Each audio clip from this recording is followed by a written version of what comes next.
A revolution is on the horizon. The revolution where people are reinventing the way we do business. A revolution led by entrepreneurs and inventors creating new ways to power our planet. Biofuels can make huge difference, billions of gallons worth of difference. A revolution where power will come from the sun, wind, water, and heat embedded in the earth. I always knew that the value was in the hot water. A revolution that will drive a whole new economy. I'm not an environmentalist, I'm a capitalist. It will be the biggest new industry, the biggest new source of jobs, the biggest new source of wealth in America.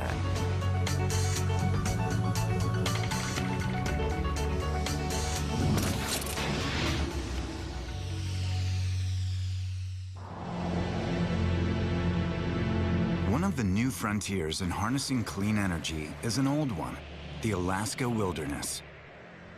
Underneath thousands of miles of untamed lands sits a natural source of untapped energy.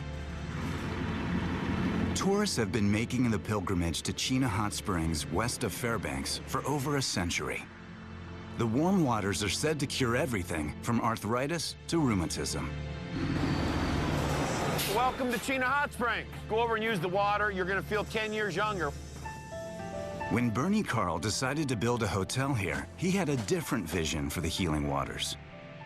I always knew that the value was in the hot water, and I always knew I would make electricity. Frontiersman Carl does not fit the classic profile of an energy guru. He isn't a venture capitalist flush with cash, and he isn't formally educated.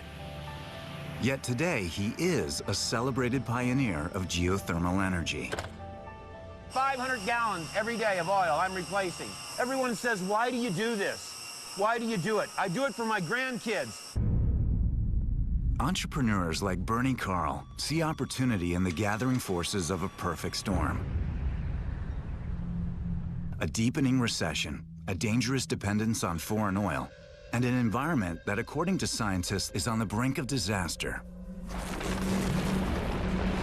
We've all heard about the concerns of global warming, associated sea level rise, more intense weather. It's the biggest threat that's facing humanity now. And the biggest culprit is probably fossil fuels. The International Energy Agency reports we dump 80 million tons of carbon dioxide into our atmosphere every day. The cutting and burning of tropical rainforests adds millions of tons more. That is the story all of us know. The story of Earth, the sequel, is what happens next. Fred Krupp is president of the Environmental Defense Fund and co-author of the book, Earth, the Sequel. His organization was one of the first to warn of the dangers of global warming. We need to reduce global warming pollution by at least 80%. We're going to need every solution we can get, from solar energy to wind power to reducing deforestation. Protecting the world's forests that lock up carbon would have an immediate and immense impact. But Krupp, along with many business and political leaders, argues that our planet's long-term future depends on the U.S. setting a legal limit on its own greenhouse gases. There is no law, no restriction, no limits whatsoever on just throwing that garbage into our atmosphere, because the United States, the biggest market in the world, has not yet passed a cap on carbon. Once the government does that, it can stand back, because the stars of the show are going to be the entrepreneurs and the engineers lining up to help solve this problem. Visionaries like Bernie Carl. You've heard of the Great Wall of China. This is the Great Wall of Chena. There's 400 tons of ice here. Carl's dream for clean energy began in 2003. With 15,000 tons of ice and snow, the building blocks of an ice hotel. But Carl's $750 a day diesel-powered chiller wasn't enough to withstand the summer when Alaska becomes the land of the midnight sun. We had a small problem. It melted. Forbes magazine voted the dumbest business idea of the year. It melted because I didn't understand the physics of heating and cooling. Determined to keep his ice structure frozen year-round, he looked to China's renowned hot springs to generate refrigeration and eventually electricity. This well's 750 feet deep, and this is where we're getting our production, right here. And right now we have about right at 160 degrees. Heat energy is continually regenerated in the Earth's crust.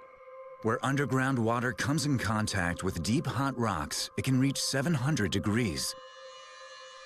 4 times hotter than China's water. So Carl came up with a solution. We take this water and we heat up 134A refrigerant, the same refrigerant that's in your automobile. It boils at 40 degrees. Water boils at 212. Carl's system takes the lukewarm water from the springs and pumps it through a heat exchanger that heats up the refrigerant, vaporizing it into a gas. The pressurized gas then spins a turbine, which in turn spins a generator. 200 kW, this is enough electricity to run 200 homes. Today, Carl has 3 geothermal power generators on his property. Together, the units provide enough electricity to power and feed the entire resort year-round. On the 21st of December is the winter solstice. The sun will not come above the mountain for several months. We grow 365 days a year. We run 44 buildings. We have 65 employees that live here, that we house and we feed. We had over 100,000 people come and visit here this year. In one practical, inventive stroke, Carl not only got what he wanted for his hotel, he revolutionized geothermal power. And now, thanks to him, United Technologies is exporting these Chino low-temperature geothermal units all over the world. It's a whole new division of United Technologies. Experts say geothermal could provide 10 to 15% of our energy needs by 2025. Fred Krupp and many other leaders argue that government action is necessary to accelerate development of resources like geothermal. The only way we encourage solar, geothermal, and all the other alternatives and solve global warming is if the policy actually limits the amount of pollution that can go into the sky. A national cap-and-trade policy would set a declining limit, or cap, on each company's greenhouse gas emissions, but also allow them to sell, or trade, unused pollution allowances in a new commodities market. Such a policy is already in place in Europe, Japan, and Canada. Many investors, political leaders, and even CEOs of some of the world's largest corporations argue that the U.S. must now join in. Once the government fires the starting gun, that's when this race will really begin. Once we look at things being resources instead of being problems, once we take every one of these global warming issues and make them an opportunity, we will do something about it.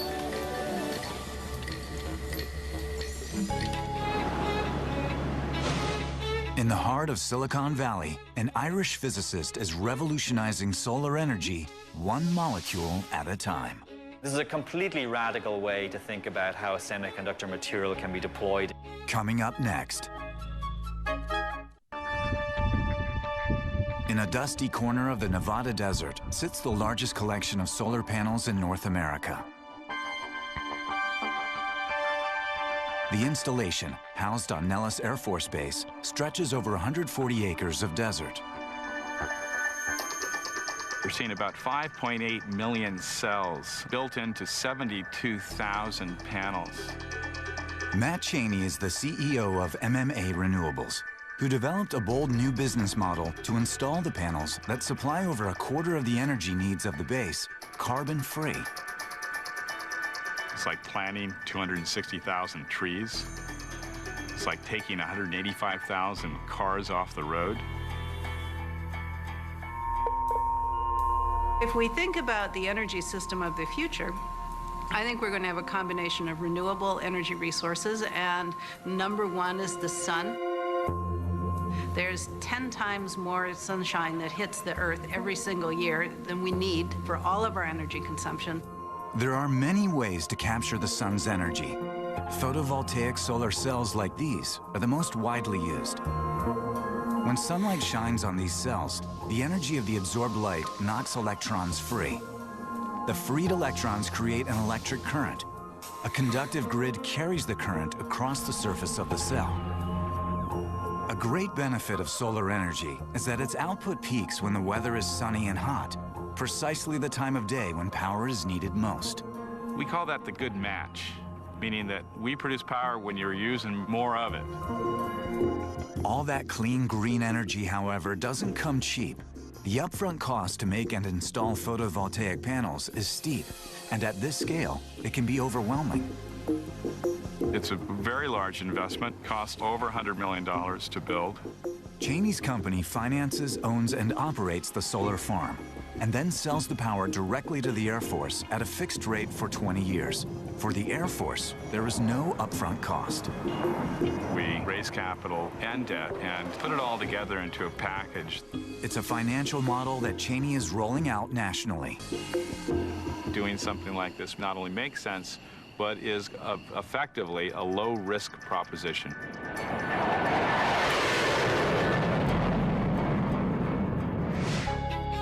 Here in Northern California, in the heart of Silicon Valley, an Irish physicist is radically cutting the cost of making the solar cells and looking to make lots of money by doing so. I'm not an environmentalist, I'm a capitalist. It's very, very important that we just embrace capitalism with environmentalism, because I think that's where the solutions will be. Conrad Burke and his company Innovolite are engineering materials at the atomic scale, converting silicon into a liquid form. This is a completely radical way to think about how a semiconductor material can be deployed. Would you have any recommendations? Burke has made a career of being a maverick. He left Ireland at 21 to pursue the high-tech wave in Japan, and went on to become the youngest director ever at AT&T and Lucent. I like technology. I like things that are difficult and that go against the mainstream. Is this going into the ink group then straight after this? Innovolite's remarkable technology takes tiny particles of silicon powder called nanocrystals and chemically liquefies them in ink. The solution can then be printed onto any surface with an off-the-shelf industrial printer. We can actually deposit a semiconductor material fast, using less material, and thereby building up cheap solar cells. This is a dramatic breakthrough because it means that almost any surface can become a solar cell. We can paint silicon materials onto roofing and bring down the cost of having solar installations on your roof by a factor of 10. With Innovolite's nanotechnology, the ability to harvest light energy is also vastly improved. There potentially could reach efficiencies that would dwarf anything that's on the market now. One of Burke's remaining roadblocks will be converting his team's successful work in the lab into large-scale production.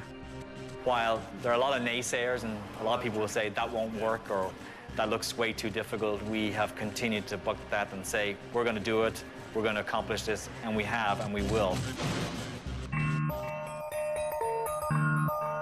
There's another way to tap the sun's energy called solar thermal, which offers strong near-term potential to provide clean energy at a price and scale competitive with coal. The established solar thermal systems use troughs or towers. These newer sun catchers on the sun-baked slopes outside Albuquerque, New Mexico, are the creation of Sterling Energy Systems and its director, Bruce Osborne.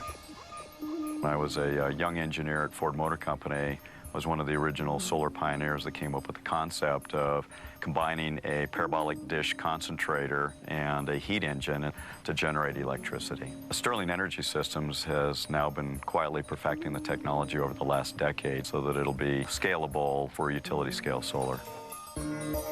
The sun catcher tracks the sun across the sky. Its 82 curved glass mirrors concentrating the sun's heat. It's very analogous to a magnifying glass. When you were a kid, you take the magnifying glass with the sun and focus it down to a point, and you could burn leaves or paper. So we take all that energy and we put it in the center there on the heater heads. The heater head is the receiver unit of the sun catcher's Sterling engine. which converts the sun's heat into electricity by using that heat to expand hydrogen gas. Concentrated sunlight comes in and heats these tubes. Engineer Chuck Andraka has been working on solar thermal engines for 23 years. Inside these tubes, we have a gas going back and forth. Heat up that gas expands, and it moves a piston. And that turns this generator over here, and it's directly coupled to the grid. So this makes 480-volt, three-phase power directly into the grid. The Suncatcher is also highly efficient. 25% of the energy that we collect from the sun gets converted directly into electricity. And that's a huge advantage over the other types of technologies. California signed into law the nation's first cap on carbon in 2006. As a result, 2 large California utilities have recently contracted with several solar thermal companies. Among them, Sterling Energy. Thousands of Suncatcher systems will generate enough electricity to meet the needs of more than 1 million homes. This will create many thousands of jobs just for these projects. What California has discovered is that it's actually a money-making enterprise. It's the greatest economic opportunity out there.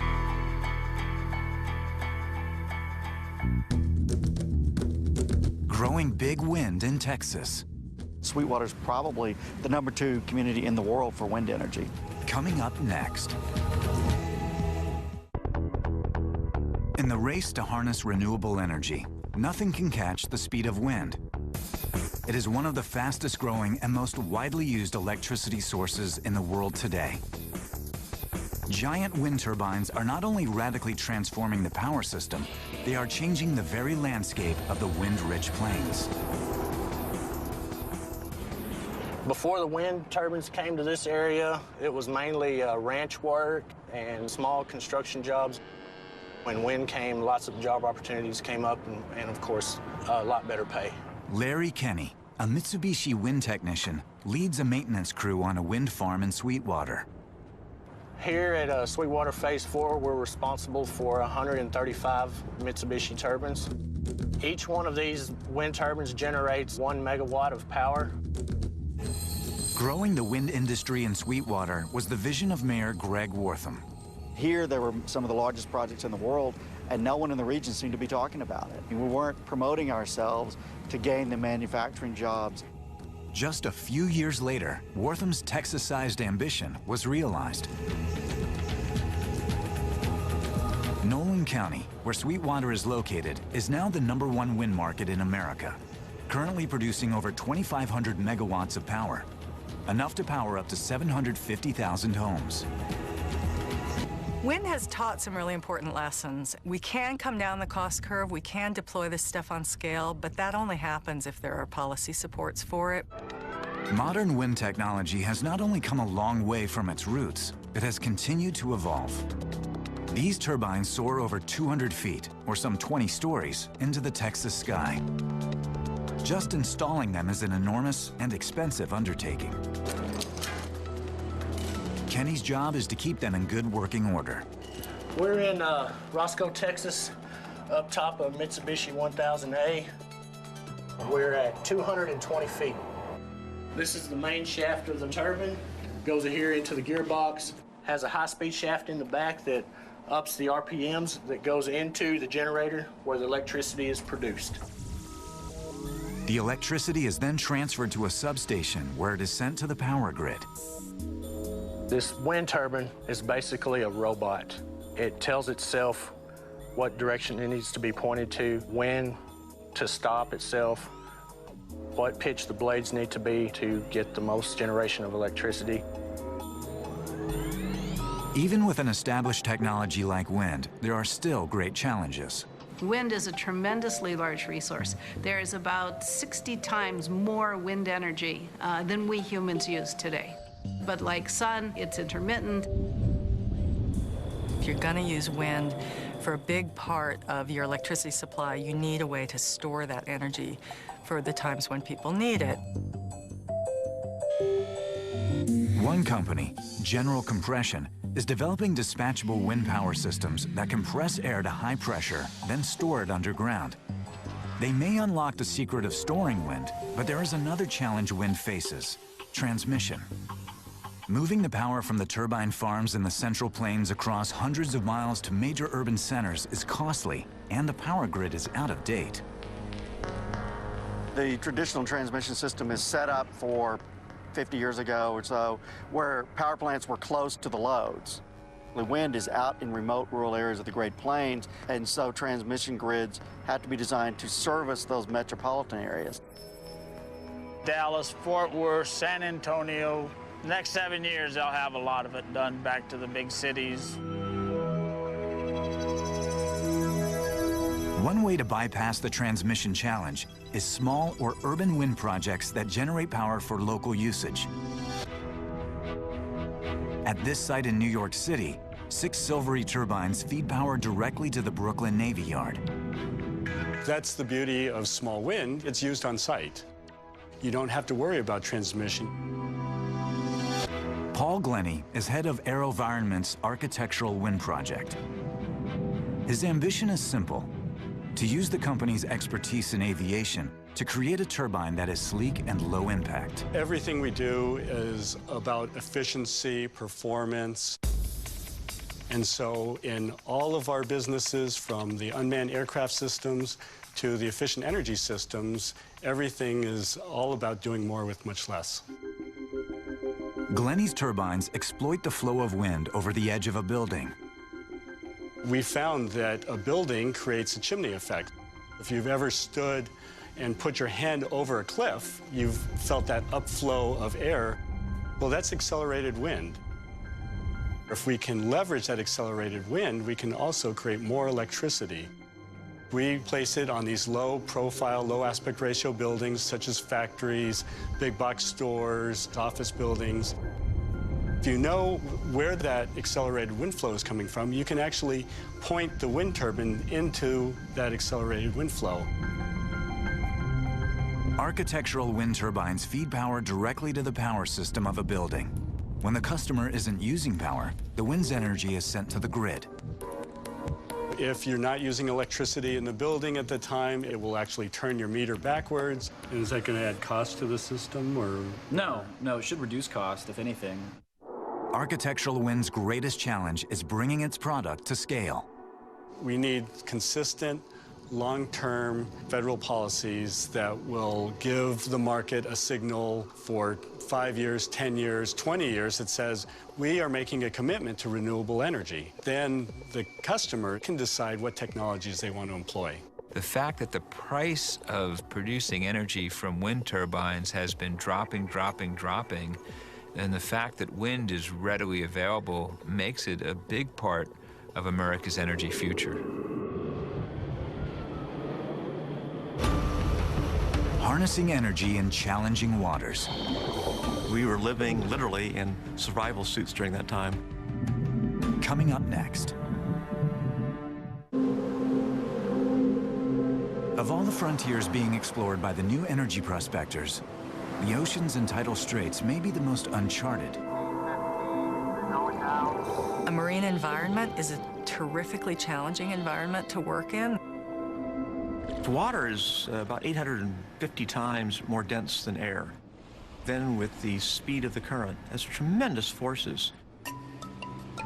That force means power, and Trey Taylor, the president and co-founder of Verdant, is tapping the energy of New York City's East River. Taylor's bold experiment began in 2002 with a single turbine. The initial results were encouraging, so his team anchored 6 more turbines, this time in the near-freezing December waters.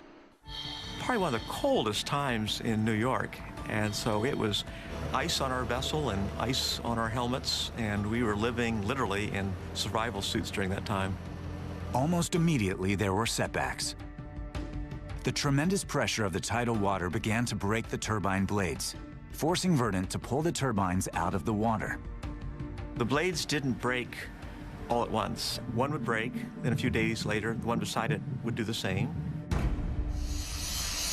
Taylor and his engineers set about redesigning the turbine blades, using stronger materials and constructing the turbines around a more rigid internal frame. What we learned was how to better array these underwater to actually get more energy out with even less environmental impact. In the fall of 2008, Verdant set 4 new and improved turbines in the East River. Their latest design works much like a wind turbine. The tidal currents of the East River propel the turbine's 3-bladed axial rotor, which makes 1 rotation every 2 seconds. When the tide shifts, the turbine rotates on its axis to exploit the water's power in the opposite direction. The wonderful thing about tidal power is it is very, very predictable and reliable. You can predict tidal power 200 years ahead of time. And unlike ocean power, where generators are often anchored miles offshore, Taylor makes his power at the very heart of a population center. Our desire is to build plants, for the most part, right into the local distribution grid, bypassing the transmission system.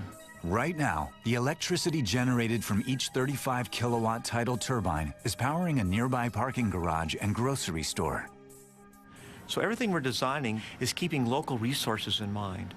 What we want to be able to do is create cost-affordable systems that villages and communities from all over the world can apply to their waterways. Within a year, Verdant hopes to install up to 30 turbines in the East River. The beginning of having perhaps as many as 300 turbines in the East River. But keep in mind, this is just one reach. There could be other pockets all around New York City and certainly the New York State producing power in this manner. Electricity generation is not the only source of greenhouse gases. Transportation accounts for 1/3 of global warming pollution. This is why developing clean transportation alternatives is also crucial for our planet's survival. Certainly, you couldn't say biofuels are going to cure everything. But can biofuels be a key player? Yeah, it can make huge difference, billions of gallons worth of difference. Jack Newman is co-founder and head of research of Amyris Biotechnologies, a Northern California biofuels company. As a scientist and environmental activist, Newman and several colleagues found a way to help save the planet without leaving the lab. We determined early on that we could make a killer diesel product in a microbe. It'll work in today's diesel engines. It's got all the power and torque that you need, and it can reduce greenhouse gases by up to like 80%. Newman's journey began in 2003 in the chemical engineering lab at Berkeley, where he and 2 friends discovered a way to genetically modify yeast to make medicine. We started making an anti-malarial drug very, very inexpensively. And then it was, geez, what else can we make? And what other things could have a really big impact in the world? The ambitious trio formed Amyris with the goal of making a biofuel from the same microbiological process. A reprogramming of the chemical root that exists within yeast. Plants make a hydrocarbon-based covering on their leaves so that water doesn't get inside. And by taking some of the programming from plants and putting it into a yeast strain that's really good at making ethanol, you can get a yeast strain that's really good at making a hydrocarbon. We build on improvement. We'll take probably the last strain that was pretty good at making diesel and try to put the next idea into it via DNA to make the next generation of strain. Each of these colonies here corresponds from a single cell. That single cell ideally has the change that we believe we've made. And from that colony, you can grow up a liquid culture. Basically just put it into sugarcane juice.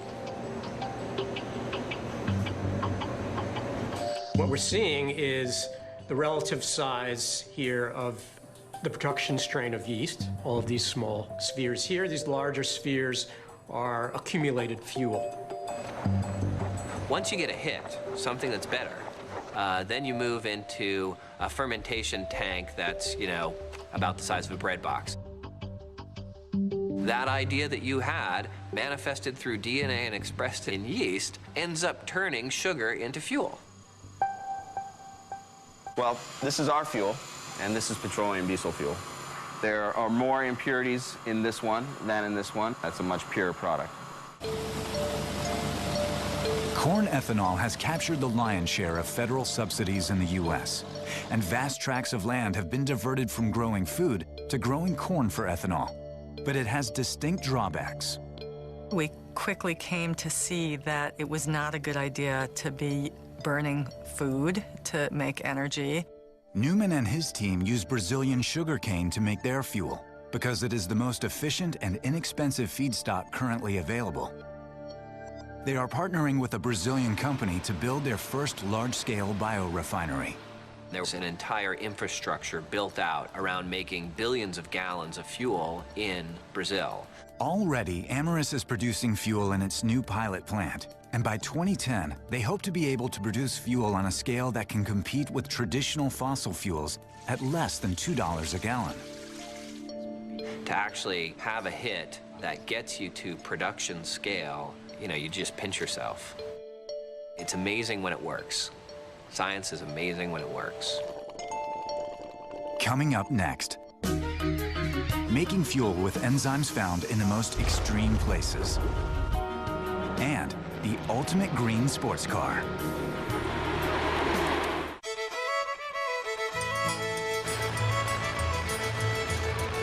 Among the sugarcane flats of southern Louisiana, a former brewmaster is making ethanol from the waste byproduct of the sugarcane plant.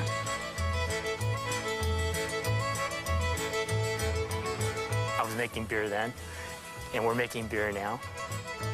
But the beer we're making now can have dramatic effects on what's happening, not just here in this country, but all over the world.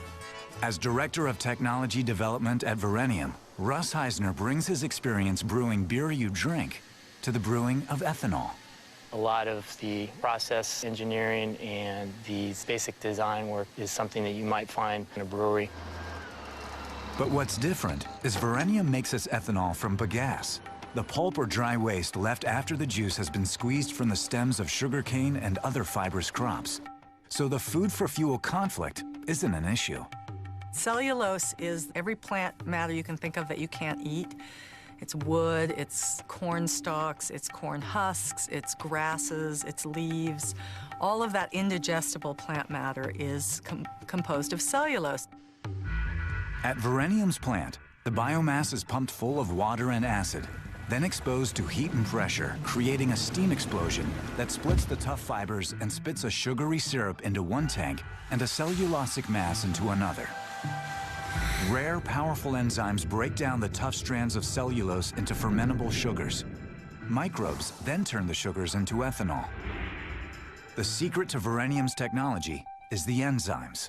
Verenium has gone out bioprospecting for organisms that can survive in places like glaciers and volcanoes, mine the enzymes out of them, and then use their amazing laboratories in San Diego with these robots that can look at 1 million enzymes at a time to find the enzymes that are most effective. With its pilot plant fully operational, Verenium is now poised to open its first demonstration plant, where they anticipate greater biofuel yields than anything achieved with corn ethanol. The ethanol yield per acre for corn plants is roughly in the magnitude of about 300 gallons per acre. We're more in the magnitude of around 1,800 to 2,000 gallons per acre. By 2011, Verenium hopes to scale up to commercial production, brewing 36 million gallons of cellulosic ethanol a year. I think the biggest challenge is going to be, do we have a political will to foster these industries in their infancy? Market-based mechanisms such as a carbon cap and trade policy will allow for investment in technologies that have a negative carbon footprint. Cap and trade, it'll change the game. All of a sudden, we will start valuing carbon footprint, whereas right now, we do not at all. It's almost as if, you can put your trash on the street and you're not paying for anybody to pick it up. It would be a game changer. We are going to have to change the engine that drives our transport. Ecologists believe reducing greenhouse gases from automobiles won't just come from the fuel tank. The greatest impact may come from the fully charged electric car. It's touted as the weapon that will one day slay our giant appetite for foreign oil.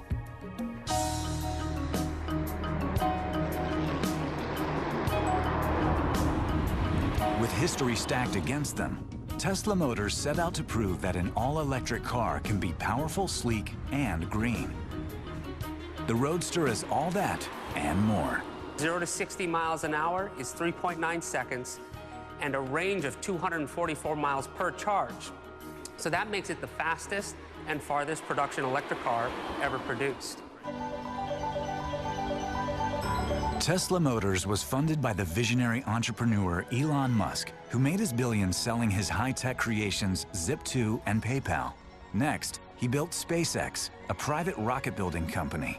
I wrote my first commercial program when I was 12, and also made rockets and explosive incendiary devices just for fun.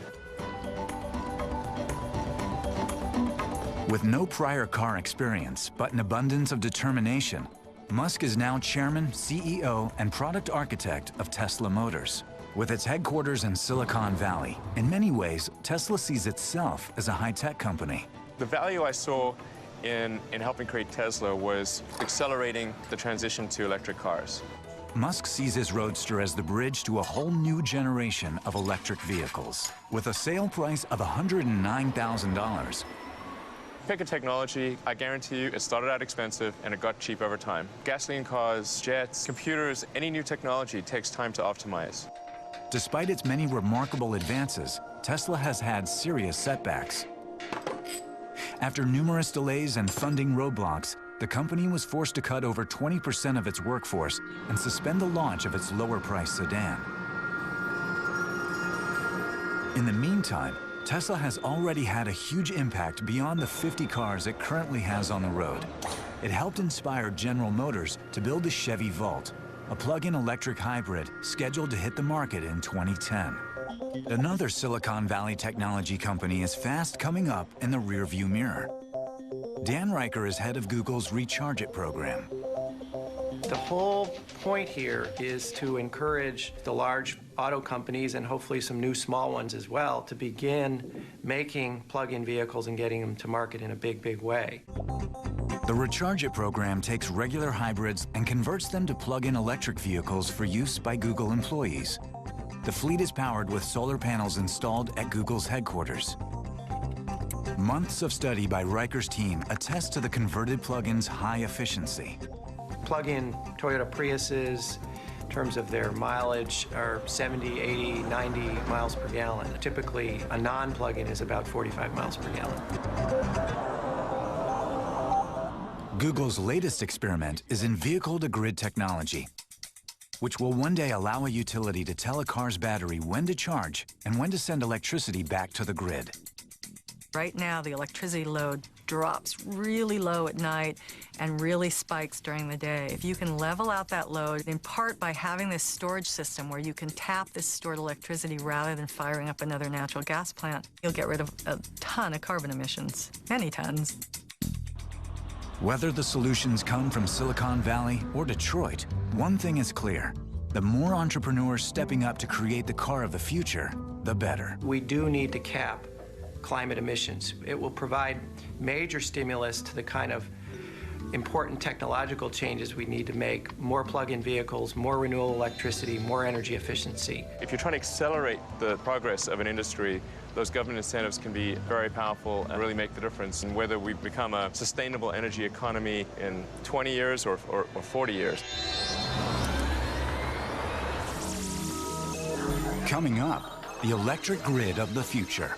A smart grid is a grid which has the intelligence to move quickly energy from place to place.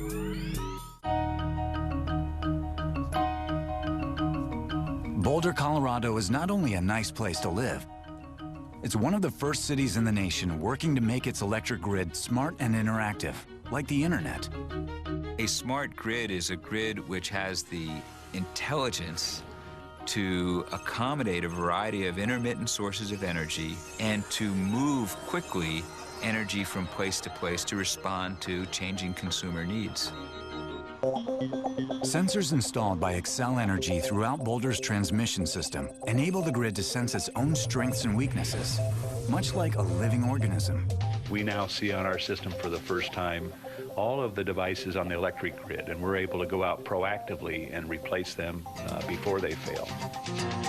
It's not just about integrating, it's about the whole network of wires, transformers being monitored 24/7 real time.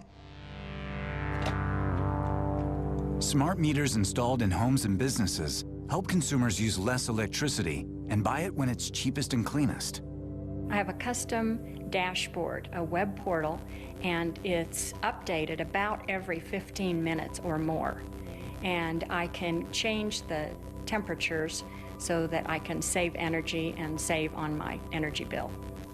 Xcel Energy partnered with the University of Colorado at Boulder to make the Chancellor's residence a model smart grid home. The home is partially powered by solar panels and a plug-in hybrid vehicle. I can come home, I can plug in, and I can discharge energy back to my house to power it, and I can also sell energy, extra energy, back to the grid. The energy system of the future will tie efficiency and renewable technologies together. But coal, which supplies half our electricity and 80% of China's, can't be ignored. Utilities have plans to build more than 100 new coal-fired power plants in the United States in the next few years. That will mean millions of tons of new emissions for decades, say Fred Krupp and many other leaders, unless there is a cap on carbon. Because then the builders of the power plants begin to realize it's not economical to build coal-fired power plants without capturing the CO2. The future of our Earth, the sequel, can succeed. We have all the imagination and entrepreneurial spirit to turn back the threat to our planet. The one thing we don't have is time. Renewable energy is not for the faint of heart. It takes a lot of fortitude. It takes a lot of money. It's a real David and Goliath story. They will lose unless they get the kind of policy backing that they need. Back at the Chena Hot Springs Resort in Alaska, it's an ordinary day for Bernie Carl. We're going to move the well house, putting a new roof on the lodge, and we'll be doing some new things over in the greenhouse. Carl won't stop until he's completely energy independent. Ultimately, Carl hopes to send power to the people in Fairbanks. April, we're going to drill a deep hole. The geochemistry of the water tells us we're going to hit 240-degree water. If in fact that is true, then I will put in 10 megawatts of power here. Back in Sweetwater, Texas, after wind blew into town, the entire economy changed. It's been tremendous in terms of the numbers of transportation jobs, construction jobs. You can see the folks from 16 to 70 are working in this industry and making more money than they've made at least since the last oil depression about 20 years ago. People are beginning to understand that, in fact, the greatest job opportunity out there lies in rebuilding our energy infrastructure. We're at the beginning phase of what's going to be one of the largest growth spurts in history. While we feel pretty good about what we're doing, I think it feels even greater being able to make huge profits, huge returns for investors, and feel really good about it and doing something good for the planet. The entrepreneurs and the engineers that figure out new ways to power our machines, to light our homes, new ways that are pollution-free. That is going to be the great story of the beginning of this new century.